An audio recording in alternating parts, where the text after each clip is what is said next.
everybody, welcome back. This is week 2 of my overview for the online permaculture design certificate course that I'm taking with Geoff Lawton. If you missed week 1, the introduction, I'll post a link here on the video and also down below in the description. Week 2 was all about concepts, or the general idea behind design. And suffice to say, there was a lot more material to sieve through than there was in the introduction, which is good because the concepts help give us a general understanding of exactly what we're trying to accomplish. Yes, in week 1 we did talk about the ethics and how that was our main goal, was to design towards the accomplishment of those ethics. But in week 2 we've discussed the concepts of how we're going to actually get there. There were some things in here I was already familiar with because I have been looking into permaculture for about a year before I started this course. However, there were also some new concepts and ideas that started me thinking about things that we could do here on our property. One thing you may not know about me is that I have a background in emergency management.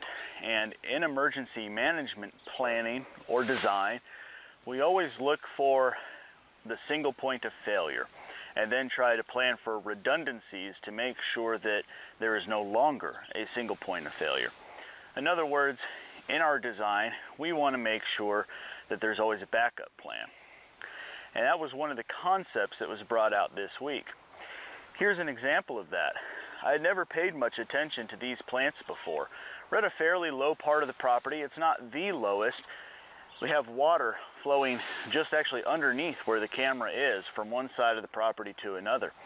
This is the only place in the property where I believe that these are, but these reeds are something I've never paid much attention to until Geoff Lawton mentioned it this week in the course.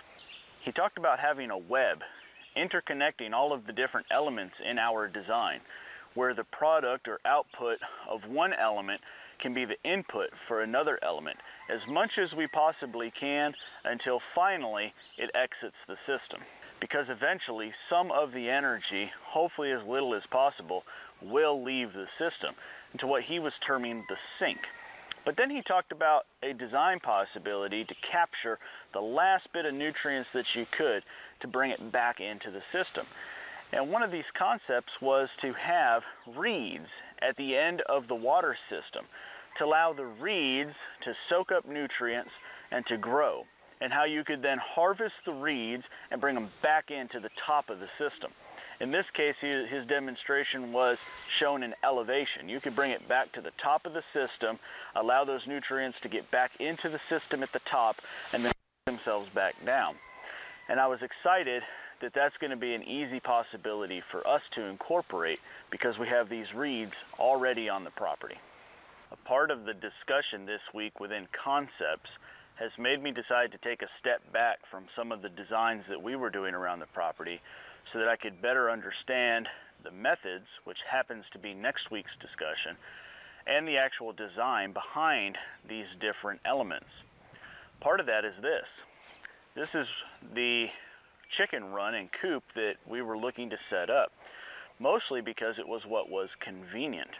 However, after listening through some of the discussion this week, we've learned that it would be better for us to be able to have our chickens as a movable element, or at least an element that is further up in the design. In this location, there's no real way for us to have our garden downhill from our chickens. We learned about how chickens naturally scratch downhill. Our garden is uphill and not even attached or next to the coop. That wasn't something that I had a huge concern with because I have a tractor and I can easily drive into this location and take out a scoop of compost and bring it to my garden.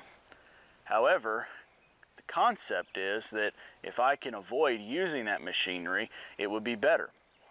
So we're looking at ways of possibly extending this run back behind the garden. But there may also be other options. You may have seen the chicken tractor on steroids video that Geoff put up about a month or two ago. there may be a way for us to incorporate that, which would be more beneficial because we have about 7 acres worth of property extending off into the distance, and it would be easier to move a tractor than to set up individual pens for these animals or to move their manure throughout the property. So we're going to hold this until we can learn more about the design and then move forward.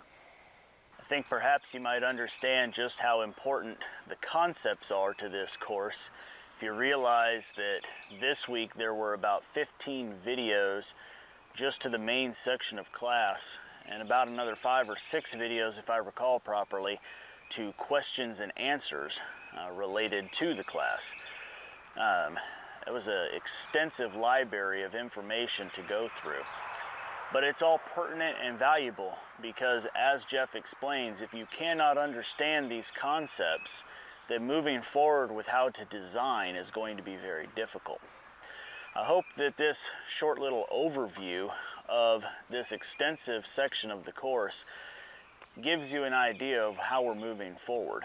This is literally the very small tip of a very large iceberg. The amount of information in the course was much more extensive.